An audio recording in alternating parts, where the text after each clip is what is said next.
Эң негизгиси авторга, мыйзам долбоорунун авторуна суроону берейинчи. Надира Азимовна, тарыныч жок болсун, бул жумуш, бирок бул мыйзам долбооруна тийиштүү болуп атат да суроо. Мен мында окуп калдым да бир жерде. Журналисттер иликтөө кылганда мындай жазып атышат. Надира Азимовна өзү чет өлкөлүк агент, себеби анын имараты Россиялык генконсулствого ижара катары берилген деп ушуну айтып атышат да. Бул канчалык чын же калп?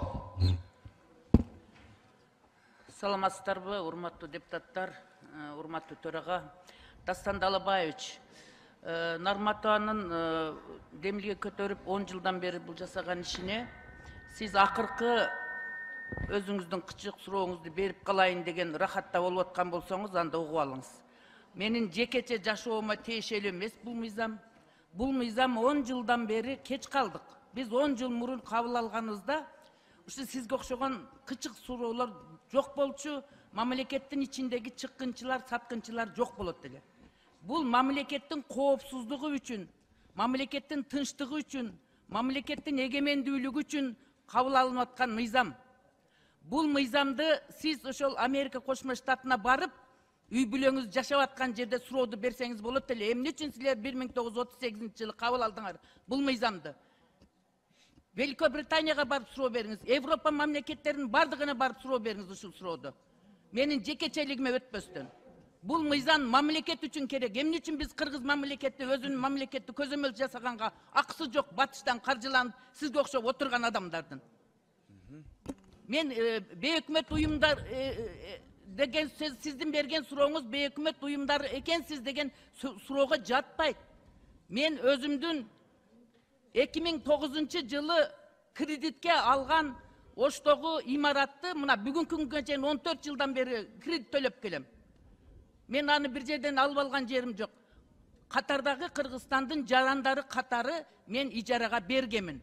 Ал ижараны орус мамлекетинин генконсулствосу пайдаланып келет. Мыйзам чегинде эки тараптуу келишим менен келишимиз госрегистрден да бекитилген. Чоң рахмат. Нотариустан да бекитилген. Чоң рахмат. Ал бейөкмөт уюмдукка жатпайт. Мен Кыргызстандын жараны катары мүлкүмдү кимге болсо да ижарага бергенге акым бар. Экинчиден, мен 2010 Надира Азимовна, кыска жооп бериңизчи, сөздү көбөйтпөй. Сыя кулагын ачып коеюн. Кыска жооп бериңиз. 2013 жылы мен Асабадай 29 жаштагы балам өлүп калган. Ошо баламдын атында мен Мээримбек кайрымдуулук фондун ачканмын. Бейбечара сизге окшогон мүмкүнчүлүгү чектелгендерге жардам берип келатам.